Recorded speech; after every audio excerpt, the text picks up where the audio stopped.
Thank you for joining us today on our Chicago-style podcast, Only Luvs. Today we have Kenn Goodman with us, and we are going to talk about his record label that he has had for 42 years now in the Chicago area called Pravda. And we are very excited to talk about your upcoming musical fest. Pravda Fest is what it's called, coming up this September 2026 here in Chicago. Welcome, Kenn, to our show. Hey, thanks for having me today. You're welcome. You're welcome. We're excited to have you. So let's talk about how you started your record label here in the Chicago area 42 years ago, 1984. Let's talk about what got you into that. I was in college at Northern Illinois University in DeKalb, Illinois, and playing music in a band. And me and my roommate, who was in the band, started the label in our dorm room just because we needed to put out our own records, our own 45s and our own tapes at the time. Okay. While we were in college. So that's how it initially was born, is just because we were musicians, we still are, and we were needing to find a way to release our music. Right. And the only thing we could think of was let's start our own label. Okay. So it started then. So, and what kind of music do you play? You still are a musician in the area, and you travel on tours as well. Yeah. Throughout the country. So what instruments do you play in the bands? Mainly piano and organ and bass guitar are my main instruments. And I sing somewhat, okay. What kind of music would you call it for genre? It started out back in, originally we were doing kind of like garage, scrappy rock, alternative rock, as they call it. It was a four or five piece band, just doing all original music of, garage rock. We were in our 20s, just kind of roaming the country. Grunge rock. Yeah, grungy, alternative music. At the time, it was, what a lot of bands were doing. So when you came out with this idea, when you first started your business then, because it's the longest record label company, right? In the history of Chicago, correct? It's the longest running, independent rock label, just because we never stopped. We just, like, let's keep doing it. How did you get into actually, farming out how to create the records or how to create the cassettes in that time? How did you? Well, initially, since we were always on the road, we were meeting other bands all over the country that also were like trying to figure out, how to put out their music. So basically we pretended we had a record label, which, we did, but we didn't really, have the network going yet. But we're like, well, we'll put out your record too. We'd go to see a band in Kansas City or Iowa City or Minneapolis, and we would meet these bands. And then, they assumed we did have a record label because we had our records. So eventually we had a bunch of bands that wanted to be part of it. So we basically learned how to do it and press up records and distribute records and promote records. And there's still factories out there that create these records, vinyl records. And we were talking about, cars don't have a lot of the new cars, they don't have the CD outlet anymore to put in your CDs that everyone listens to the music on their phone. So how are the sales for a business like you have? How are the sales going? Well, they're actually increasing. People are going back to buying vinyl records. They're actually going back to buying CDs, and some people are even buying cassette tapes again.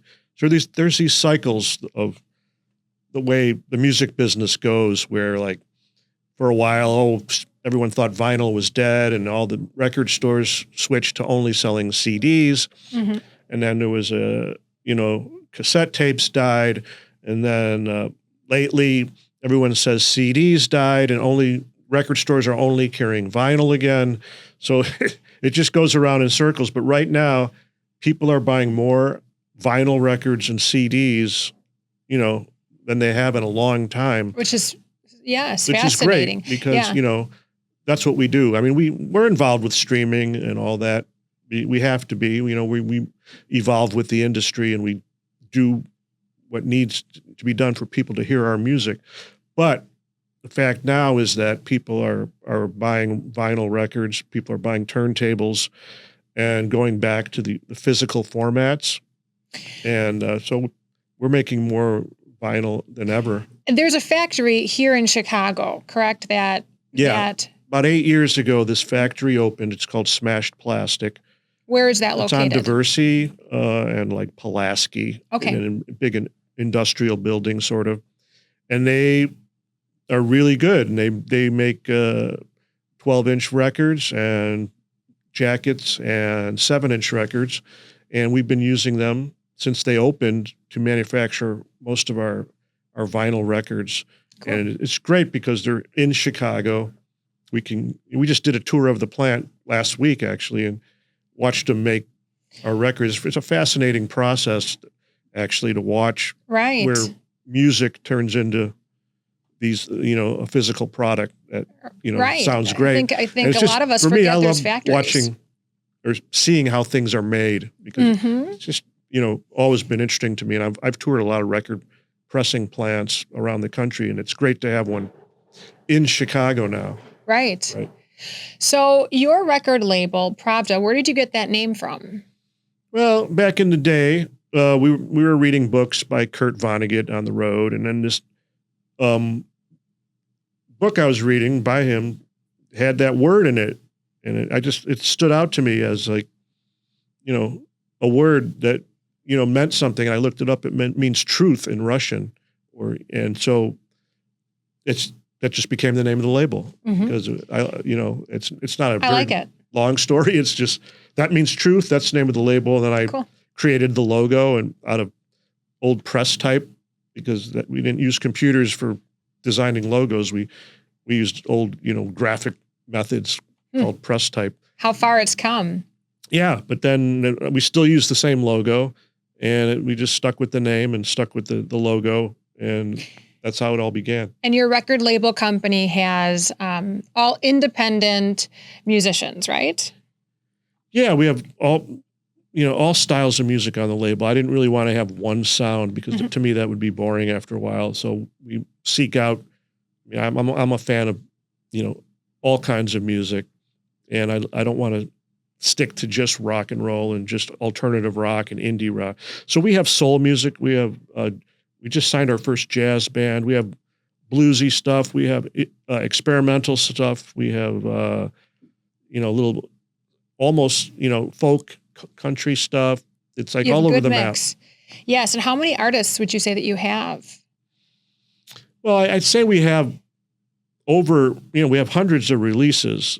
As far as artists, I'd have to do a count, but I'd say maybe working artists right now that are actually gigging and making records, probably 30 to 40. Okay. And then the back catalog involves a lot of artists that are no longer working or no longer alive. So sure. It's a lot. So for the music festival that's coming up in September, how many bands are you going to have perform, and where is this going to be located? Okay. September 12th, we do a big festival called Pravda Fest, and it's held at Fitzgerald's in Berwyn, Illinois, which is one of my favorite clubs anywhere in the world. It's got we're going to have 3 stages. There's one outside and there's 2 inside. One main club, big club, and then there's a sidebar. It's called the Sidebar, and that's another live venue. And then in the middle is like the outside portion. Cool. So we have 3 stages, 15 bands. We're going to have DJs. Is it just one day, or is it all weekend? It's a one-day massive event. Big one-day Starts event. at noon. Doors open at noon. There'll be DJs spinning when the doors open. And they have really great barbecue, really great drinks. We're going to have magicians. We're going to have jugglers. We're going to have a mentalist. So it's not just music, but it's a big whole event. Festival. How many people are you expecting at this music fest? This is our 3rd edition of our fest, and the last one had about 600 people. So we're hoping at least that throughout the day. It opens at noon, it goes till midnight, and people come in and all day and all night. And where are you going to be in the mixture of this big event? I'll just be walking around supervising. And actually, one of my bands is playing the Imperial Sound, so I'll be doing a little bit of playing, but mostly just taking it all in and having a good time. Well, that's cool. 42 years is a really long time to have a business, period, right? So how have you been able to kind of make it through even, the period of COVID time, right? Yeah. How have you been able to keep your business steady, afloat, surviving through all of the transformation of how music is now today, where it's more, like I said, on the phones, right? Through apps. How have you succeeded with that path? And what do you envision down the road? Well, a lot of the reasons we've been keeping going is we kind of diversified the company into for a while we had a record store. We've always had the record label. Where's the record store? It was on Clark Street. We don't have the store anymore. That's been sold. So it's just online at this point. Well, our mail order company is online, but our record store was just like a record store that carried all kinds of records, not just Pravda records. But now, so we diversified the company. We had the label, we had the store. We also started several publishing companies that were involved in licensing our catalog of music to TV and film and advertising projects. And that really helped kind of fund the label so we could put out records, and it added a whole nother revenue stream for the artists when their music was used in TV shows and films and advertising campaigns. So that really helped. I mean, and even during COVID, people were buying a lot of records because not everyone just sat on their couch watching Netflix. People were listening to music, and our mail order service during COVID was booming because that reminds me of Columbia Records, right? The record club. Right, the record club. Did you have, how was the competition in this area? When you created your record label company and had it through the years, did you have much competition in the Illinois There's a lot area? of record labels in Chicago and the Midwest, and we're all doing what we do. And for me, it's not competition. Everyone has their own thing that they're doing, and we're all friends. I mean, basically, I know most of the other record label people. Yeah, and I work with them sometimes, and it's a very friendly environment. No one's great. Like competing. Right, as long as you're all succeeding. As long as we're all doing our thing and finding the music that we want to release, it's not a competition. It's more like a club. Sure. I'm a lover. I'm not a hater. So I like to be friends with all these people that maybe and it's the same passion, same interests, and bounce discuss ideas ways off. to make it better, right? For all of us, because it's tough business. A lot of people go out of business. Yes, a lot of our distributors go out of business, and we're all trying to figure out how to stay in business, right? And Very innovative. Have fun, because for me it's really been fun. So how do you find your artists? Do they come to you? Do you scope them out? You do a lot of traveling for your business. Yeah, a lot of them come to us. A lot of them are referred to us through other artists. And sometimes we're just, things fall in our lap.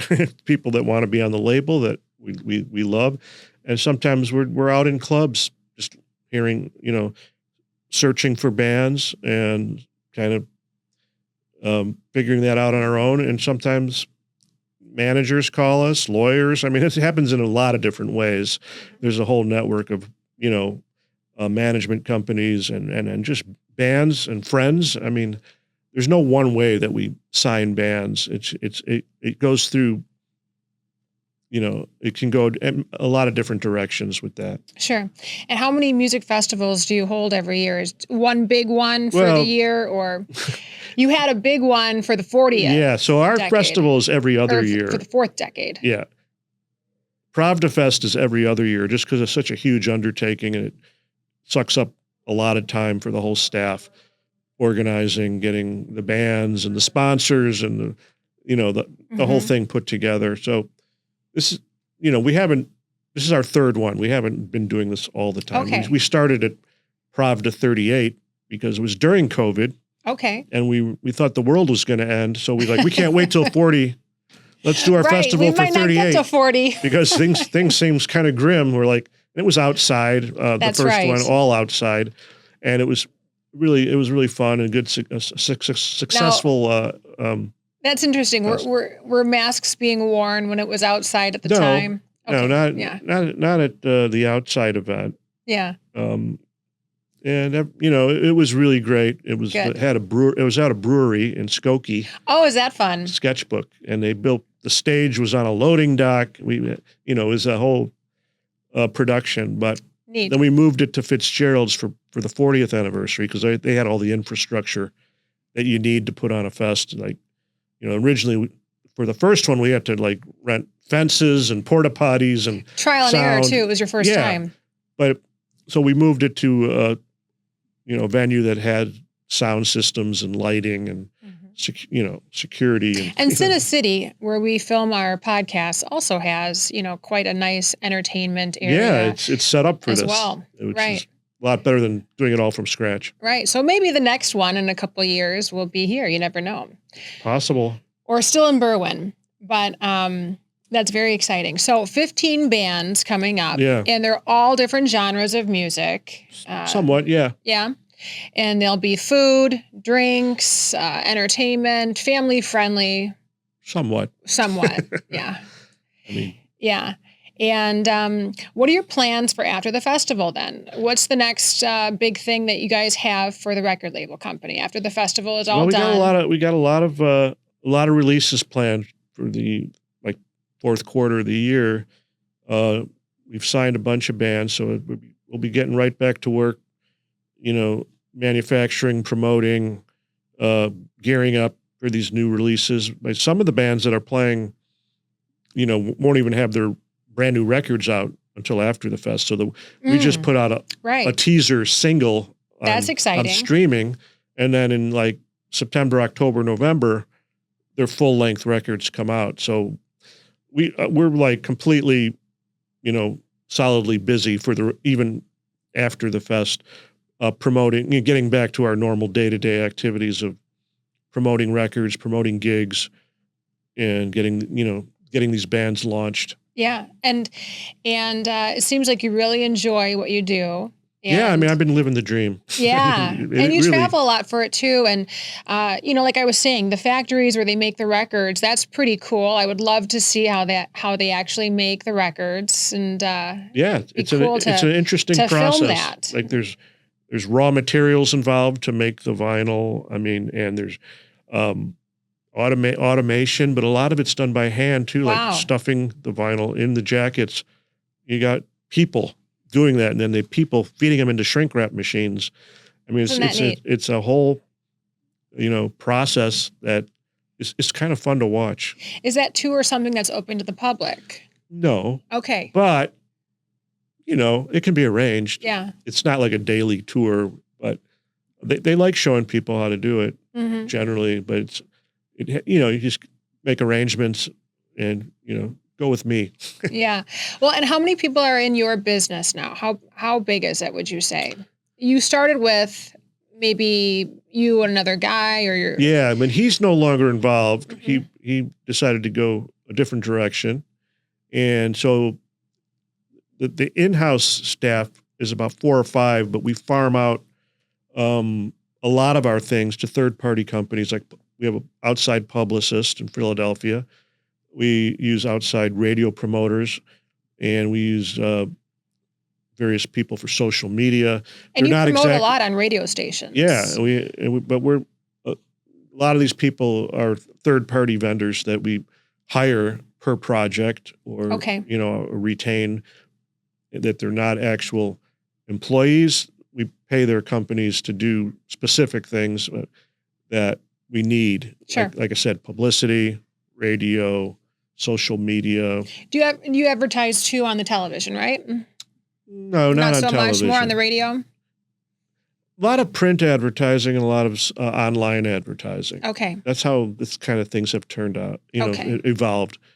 That not a lot of record companies advertise on TV. Now I know that you are going on the radio today. And when this is broadcast, Yeah. it will be in the past. But what is that to talk about? Is that to talk about the That's upcoming music fest? WXRT. It's like a big Chicago radio station that has a show called Local Anesthetic, and they feature Chicago music. So we just happen to have a lot of Chicago music, and they're going to talk about our music festival on September 12th and play some of the artists on the show that are playing at the Music Fest. Cool. Well, it sounds like a really great festival. It's September 12th, right? Yes. From noon to midnight. Long day, long night. 15 bands. Yeah, I don't know when you're going to find sleep anytime in the next month. I haven't slept in 42 years. Yeah. So, but we are excited to check it out. And all of you, I hope that you get a chance to check it out as well. And we're very happy to have you here today, Ken. Thank you for a nice, short and sweet interview. We can't wait to check out the festival. It's going to be great. Yeah, you should definitely come. Next, in another 42 years for your business. No sleep. No sleep for 42 more years. Yeah. So thank you so much. And come check out the festival September 12th. Thank you again for watching. I'm your host, Miss Press, and we'll see you next time on Only Luvs.